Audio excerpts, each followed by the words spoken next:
Nature tried to hide it, but the stone is too loud. In Chapter 33, we're climbing the Triple Terrace. To even get to the front door of this palace, you have to scale 3 massive levels of artificial mountain.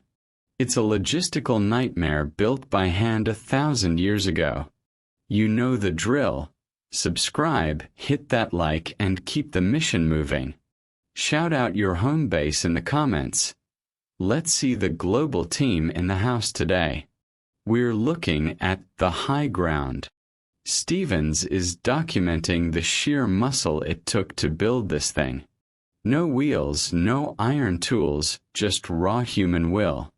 While Catherwood is fighting the heat to draw the stone snakes, Stevens is mapping out a city that was clearly the center of a massive empire. Turn it up. The sun is scorching the limestone. Let's move. Chapter 33. Early the next morning we prepared for our move to the ruins. We had to make provision for housekeeping on a large scale. Our culinary utensils were of rude pottery, and our cups the hard shells of some round vegetables, the whole cost, perhaps, amounting to 4 shillings. We could not procure a water jar in the place, but the Alcalde lent us one free of charge unless it should be broken, and as it was cracked at the time, he probably considered it sold. By the way, we forced ourselves upon the Alcalde's affections by leaving our money with him for safekeeping. We did this with great publicity, in order that it might be known in the village that there was no Plata at the ruins, but the Alcalde regarded it as a mark of special confidence. Indeed, we could not have shown him a greater. He was a suspicious old miser, kept his own money in a trunk in an inner room, and never left the house without locking the street door and carrying the key with him. He made us pay beforehand for everything we wanted, and would not have trusted us half $1 on any account. It was necessary to take with us from the village all that could contribute to our comfort, and we tried hard to get a woman, but no one would trust herself alone with us. This was a great privation. A woman was desirable, not, as the reader may suppose, for embellishment, but to make tortillas. These, to be tolerable, must be eaten the moment they are baked, but we were obliged to make an arrangement with the Alcalde to send them out daily with the product of our cow. Our turnout was equal to anything we had had on the road. One Indian set off with a cowhide trunk on his back, supported by a bark string as the groundwork of his load, while on each side hung by a bark string a fowl wrapped in plantain leaves, the head and tail only being visible. Another had on the top of his trunk a live turkey, with its legs tied and wings expanded, like a spread eagle. Another had on each side of his load strings of eggs, each egg being wrapped carefully in a husk of corn, and all fastened like onions on a bark string. Cooking utensils and water jar were mounted on the backs of other Indians, and contained rice, beans, sugar, chocolate, and strings of pork and bunches of plantains were pendant, and Juan carried in his arms our traveling tin coffee canister filled with lard, which in that country was always in a liquid state. At 7:30 we left the village. For a short distance the road was open, but very soon we entered a forest, which continued unbroken to ruins, and probably many miles beyond. The road was a mere Indian footpath, the branches of the trees beaten down and heavy with the rain, hanging so low that we were obliged to stoop constantly, and very soon our hats and coats were perfectly wet. From the thickness of the foliage, the morning sun could not dry up the deluge of the night before. The ground was very muddy, broken by streams swollen by the early rains, with gullies in which the mules floundered and stuck fast, in some places very difficult to cross. Amid all the wreck of empires, nothing ever spoke so forcibly the world's mutations as this immense forest shrouding what was anciently a great city. Once it had been a great highway, thronged with people who were stimulated by the same passions that give impulse to human action now. And they are all gone, their habitations buried, and no traces of them left. In 2 hours we reached the river Michal, and in half an hour more that of Achila, darkened by the shade of the woods, and breaking beautifully over a stony bed. Fording this, very soon we saw masses of stones, and then a round sculptured stone. We spurred up a sharp ascent of fragments, so steep that the mules could barely climb it, to a terrace so covered, like the whole road, with trees, that it was impossible to make out the form. Continuing on this terrace, we stopped at the foot of the second, when our Indians cried out El Palacio, the palace, and through openings in the trees we saw the front of a large building, richly ornamented with stuccoed figures on pilasters, curious and elegant, trees growing close against it, and their branches entering the doors, in style and effect unique, extraordinary, and mournfully beautiful. We tied our mules to the trees, ascended a flight of stone steps forced apart and thrown down by trees, and entered the palace, ranged for a few moments along the corridor and into the courtyard, and after the first gaze of eager curiosity was over, went back to the entrance, and, standing in the doorway, fired a feu de joie of 4 rounds each, being the last charge of our firearms. But for this way of giving vent to our satisfaction, we should have made the roof of the old palace ring with hurrah. It was intended, too, for effect upon the Indians, who had probably never heard such cannonade before, and almost, like their ancestors in the time of Cortez, regarded our weapons as instruments which spit lightning. All who, we knew, would make such a report in the village as would keep any of their respectable friends from paying us a visit at night. We had reached the end of our long and toilsome journey, and at first glance indemnified us for our toil. For the first time we were at a building erected by the aboriginal inhabitants, standing before it. Europeans knew of the existence of this continent, and we prepared to take up our abode under its roof. We selected the front corridor for our dwelling, turned turkey and fowls loose in the courtyard, which was so overgrown with trees that we could barely see across it. And as there was no pasture for the mules except the leaves of the trees, and we could not turn them loose into the woods, we brought them up the steps through the palace and turned them into the courtyard also.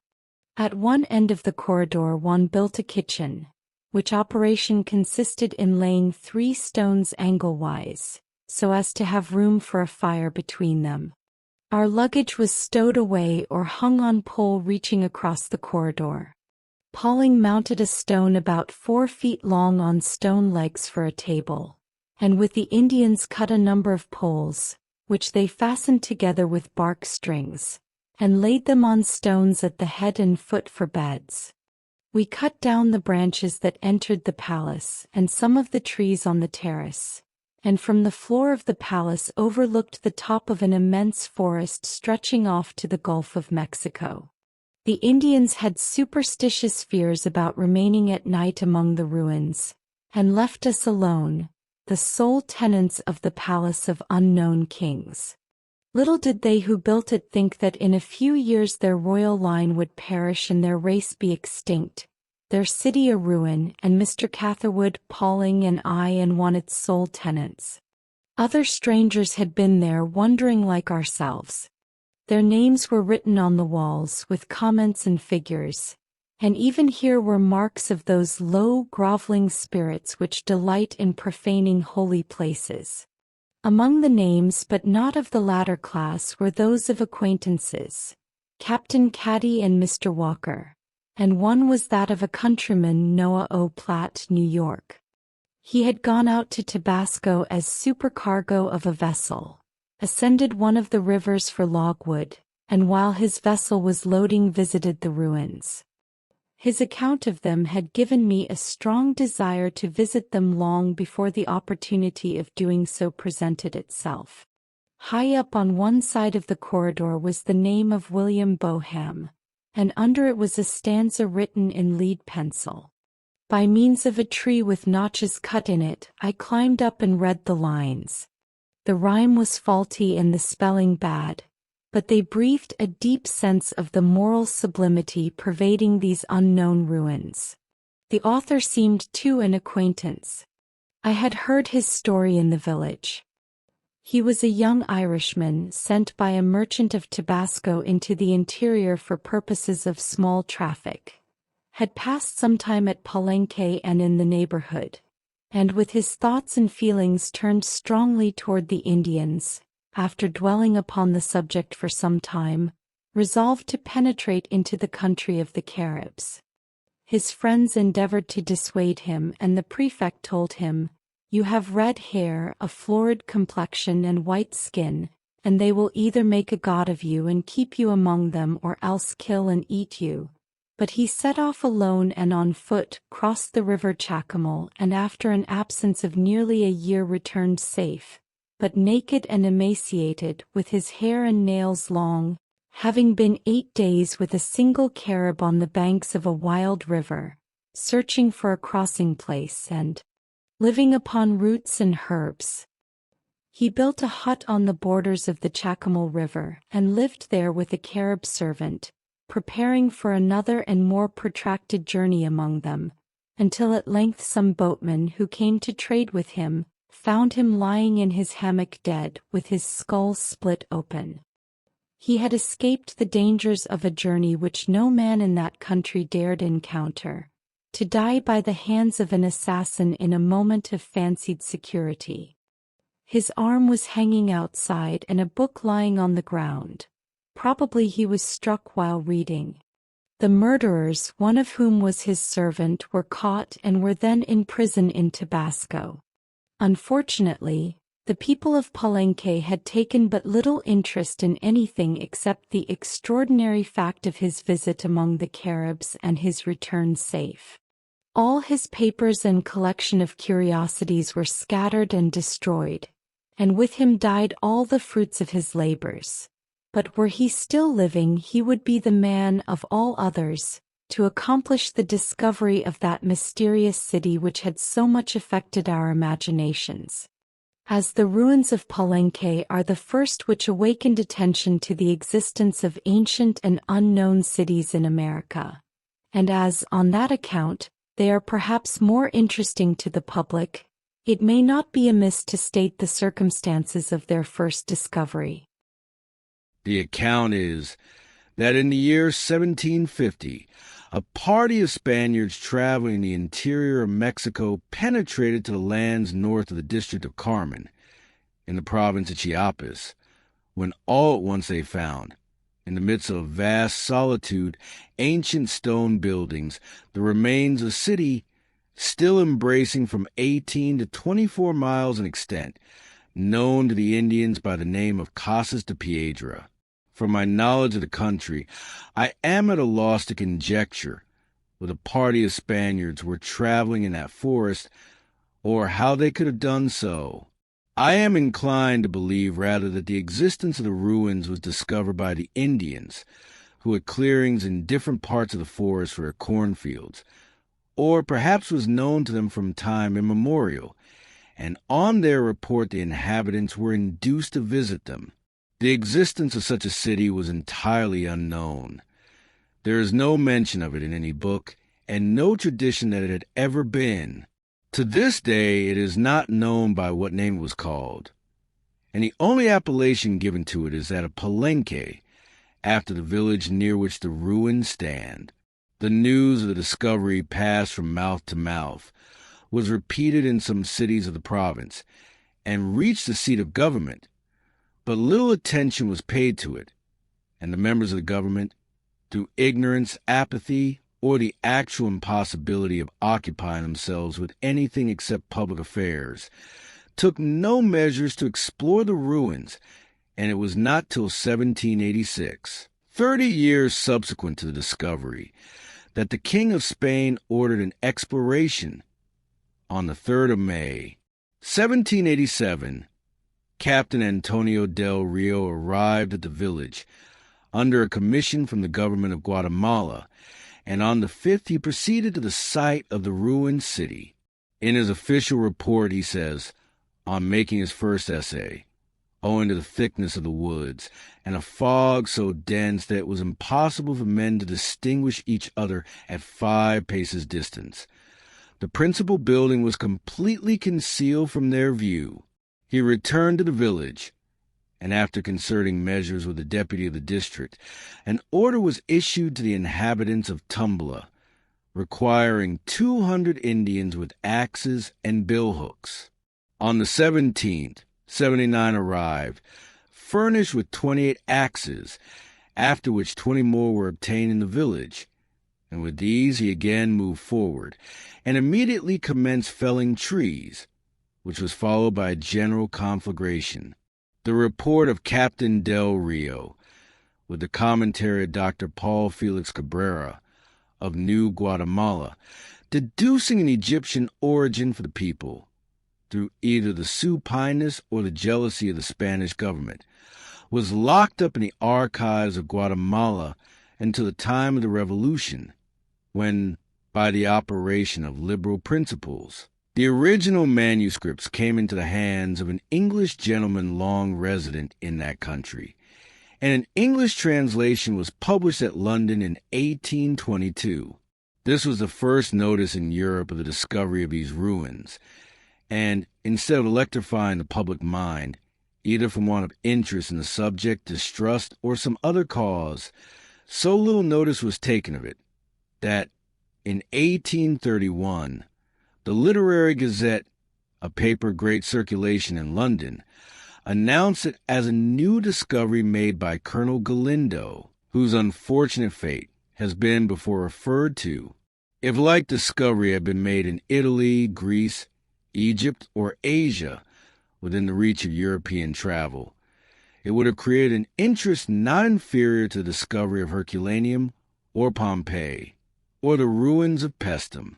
While the report and drawings of Del Rio slept in the archives of Guatemala, Charles IV of Spain ordered another expedition, at the head of which was placed Captain Dupaix, with a secretary and draftsman and a detachment of dragoons.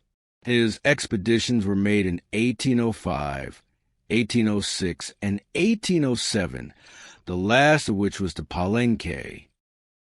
The manuscripts of Dupaix and the designs of his draftsman Castanada were about to be sent to Madrid, which was then occupied by the French army, when the revolution broke out in Mexico. They then became an object of secondary importance and remained during the Wars of Independence under the control of Castanada, who deposited them in the Cabinet of Natural History in Mexico.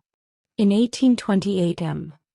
Barader disentombed them from the cartons of the museum, where but for this accident they might still have remained, and the knowledge of the existence of this city again been lost. The Mexican Congress had passed a law forbidding any stranger not formally authorized to make researches or to remove objects of art from the country. But in spite of this interdict, M. Barader obtained authority to make researches in the interior of the Republic, with the agreement that after sending to Mexico all that he collected, half should be delivered to him with permission to transport them to Europe. Afterwards he obtained by exchange the original designs of Castanada, and an authentic copy of the itinerary and descriptions of Captain Dupaix was promised in 3 months.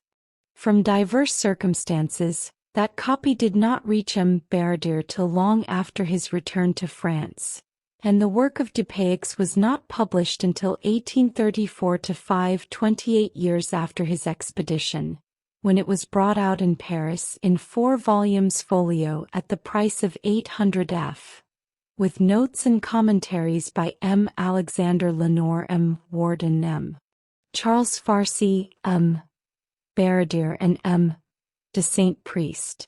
Lord Kingsborough's ponderous tomes, so far as regards Palenque, are a mere reprint of Dupaix, and the cost of his work is 80 L. per copy. Colonel Galindo's communications to the Geographical Society of Paris are published in the work of Dupaix, and since him Mr. Waldeck, with funds provided by an association in Mexico, had passed 2 years among the rains. His drawings, as he states in a work on another place, were taken away by the Mexican government, but he had retained copies, and before we set out, his work on Palenque was announced in Paris.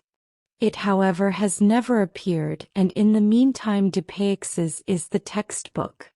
I have 2 objections to make to this work, not affecting Captain Dupaix, who, as his expedition took place 34 years since, is not likely to be affected if he be even living, but his Paris editors. The first is the very depreciating tone in which mention is made of the work of his predecessor, Del Rio, and secondly, this paragraph in the introduction. It must be considered that a government only can execute such undertakings. A traveler relying upon his own resources cannot hope, whatever may be his intrepidity, to penetrate and, above all, to live in those dangerous solitudes. And supposing that he succeeds, it is beyond the power of the most learned and skilful man to explore alone the ruins of a vast city, of which he must not only measure and draw the edifices still existing, but also determine the circumference and examine the remains, dig the soil and explore the subterraneous constructions. Baradir arrived within 50 leagues of Palenque, burning with the desire of going there. But what could a single man do with domestics or other auxiliaries, without moral force or intelligence, against a people still half savage, against serpents and other hurtful animals, which, according to Dupaix, infest these ruins, and also against the vegetative force of a nature fertile and powerful, which in a few years recovers all the monuments and obstructs all the avenues? The effect of this is to crush all individual enterprise, and moreover it is untrue. All the accounts founded upon this represent a visit to these ruins as attended with immense difficulty and danger, to such an extent that we feared to encounter them. But there is no difficulty whatever in going from Europe or the United States to Palenque. Our greatest hardships, even in our long journey through the interior, were from the revolutionary state of the countries and want of time, and as to a residence there with time to construct a hut or to fit up an apartment in the palace, and to procure stores from the seaboard, those dangerous solitudes might be anything rather than unpleasant. And to show what individuals can accomplish, I state that Mr. Catherwood's drawings include all the objects represented in the work of Dupaix, and others besides which do not appear in that work at all, and have never before been presented to the public, among which is a drawing number 40, and the large tablets of hieroglyphics, the most curious and interesting pieces of sculpture at Palenque. I add, with the full knowledge that I shall be contradicted by future travelers if I am wrong, that the whole of Mr. C.S. are more correct in proportions, outline, and filling up than his, and furnish more true material for speculation and study. I would not have said thus much, but from a wish to give confidence to the reader, who may be disposed to investigate and study these interesting remains. As to most of the places visited by us, he will find no materials whatever except those furnished in these pages. In regard to Palenque, he will find a splendid work, the materials of which were procured under the sanction of a commission from government, and brought out with explanations and commentaries by the learned men of Paris, by the side of which this octavo shrinks into insignificance. But I uphold the drawings against these costly folios, and against every other book that has ever been published on the subject of these ruins. The object has been not to produce an illustrated work, but present the drawings in such an inexpensive form as to place them within reach of the great mass of the reading community. But to return to ourselves in the palace. While we were making our observations, Juan was engaged in a business that is so loved. As with all the mozos of that country, it was his pride and ambition to serve a mano. He scorned the manly occupation of a muleteer and aspired to that of a menial servant. He was anxious to be left at the village and did not like the idea of stopping at the ruins, but was reconciled to it by being allowed to devote himself exclusively to cookery. At 4 o'clock, with a bright sunshine, we sat down to our first dinner. The tablecloth was 2 broadleaves, each about 2 feet long, plucked from a tree on the terrace before the door. Our salt-cellar stood like a pyramid, being a case made of husks of corn put together lengthwise, and holding 4 or 5 pounds, in lumps from the size of a pea to that of a hen's egg. One was as happy as if he prepared the dinner exclusively for his own eating, and all went merry as a marriage bell, when suddenly the sky became overcast, and a sharp thunderclap heralded the afternoon storm. From the elevation of the terrace, the floor of the palace commanded a view of the top of the forest, and we could see the trees bent down by the force of the wind. Very soon a fierce blast swept through the open doors, which was followed instantaneously by heavy rain. The table was cleared by the wind, and, before we could make our escape, was drenched by the rain. We snatched away our plates, and finished our meal as we could. The rain continued, with heavy thunder and lightning, all the afternoon. In the absolute necessity of taking up our abode among the ruins, we had hardly thought of our exposure to the elements until it was forced upon us. At night, we could not light a candle, but the darkness of the palace was lighted up by fireflies of extraordinary size and brilliancy, shooting through the corridors and stationary on the walls, forming a beautiful and striking spectacle. They were the description with those we saw at Nopa, known by the name of shining beetles, and are mentioned by the early Spaniards among the wonders of a world where all was new. As showing the way to those who travel at night, the historian describes them as somewhat smaller than sparrows, having 2 stars close by their eyes and 2 more under their wings, which gave so great a light that by it they could spin, weave, write, and paint. And the Spaniards went by night to hunt the Locuyos, or little rabbit of that country, and fishing, carrying these animals tied to their great toes or thumbs, and they called them Locuyos, being also of use to save them from the gnats, which are there very troublesome. They took them in the night with firebrands, because they made to the light, and came when called by their name, and they are so unwieldy that when they fall they cannot rise again, and the men streaking their faces and hands with sort of moisture that is in those stars seemed to be a fire as long as it lasted. It always gave us high pleasure to realize the romantic and seemingly half-fabulous accounts of the chroniclers of the conquest. Very often we found their quaint descriptions so vivid and faithful as to infuse the spirit that breathed through their pages. We caught several of these beetles not, however, by calling them by their names, but with a hat as schoolboys used to catch fireflies. They are more than half an inch long and have a sharp movable horn on the head.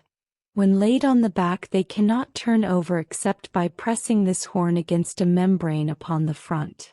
Behind the eyes are 2 round transparent substances, full of luminous matter about as large as the head of a pin, and underneath is a larger membrane containing the same luminous substance.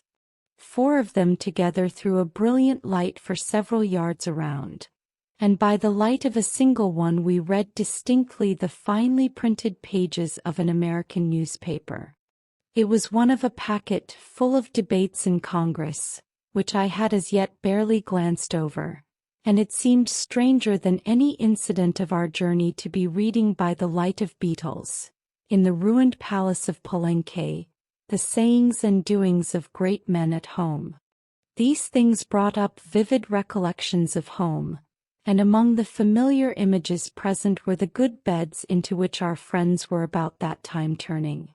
Ours were set up in the back corridor fronting the courtyard. This corridor consisted of open doors and pilasters alternately. The wind and rain were sweeping through, and unfortunately our beds were not out of reach of the spray. They had been set up with some labor on 4 piles of stones each, and we could not then change their position. We had no spare articles to put up as screens, but happily 2 umbrellas tied up with measuring rods and wrapped in a piece of matting had survived the wreck of the mountain roads. These Mr. C. and I secured at the head of our beds. Pauling swung a hammock across the corridor so high that the sweep of the rain only touched the foot, and so passed our first night at Palenque. In the morning, umbrellas, bedclothes, wearing apparel and hammocks were wet through, and there was not a dry place to stand on. Already we considered ourselves booked for a rheumatism. We had looked to our residence at Palenque as the end of troubles and for comfort and pleasure, but all we could do was to change the position of our beds to places which promised a better shelter for the next night. A good breakfast would have done much to restore our equanimity, but unhappily we found that the tortillas which we had brought out the day before, probably made of half-moldy corn, by the excessive dampness were matted together, sour and spoiled. We went through our beans, eggs and chocolate without any substitute for bread, and as often before in time of trouble, composed ourselves with a cigar. Blessed be the man who invented smoking, the soother and composer of a troubled spirit, a layer of angry passions, a comfort under the loss of breakfast, and to the roamer in desolate places, the solitary wayfarer through life, serving for wife, children, and friends. At about 10 o'clock the Indians arrived with fresh tortillas and milk. Our guide, too, having finished cutting up and distributing the hog, was with them. He was the same who had been employed by Mr. Waldeck and also by Mr. Walker and Captain Caddy, and was recommended by the prefect as the only man acquainted with the ruins. Under his escort we set out for a preliminary survey of ourselves. Leaving the palace in any direction, we should not have known which way to direct our steps. In regard to the extent of these ruins, even in this practical age the imagination of man delights in wonders. The Indians and the people of Palenque say that they cover a space of 60 miles. In a series of well-written articles in our own country they have been set down as 10 times larger than New York, and lately I have seen an article in some of the newspapers, referring to our expedition, which represents this city discovered by us as having been 3 times as large as London. It is not in my nature to discredit any marvelous story. I am slow to disbelieve and would rather sustain all such inventions, but it has been my unhappy lot to find marvels fade away as I approach them. Even the Dead Sea lost its mysterious charm, and besides, as a traveler and writer of a book, I know that if I go wrong, those who come after me will not fail to set me right. Under these considerations, not from any wish of my own, and with many thanks to my friends of the press, I am obliged to say that the Indians and people of Palenque really know nothing of the ruins personally, and the other accounts do not rest upon any sufficient foundations. The whole country for miles around is covered by a dense forest of gigantic trees, with a growth of brush and underwood unknown in the wooded deserts of our own country, and impenetrable in any direction except by cutting away with a machete. What lies buried in the forest it is impossible to say of my own knowledge. Without a guide, we might have gone within 100 feet of all the buildings without discovering one of them.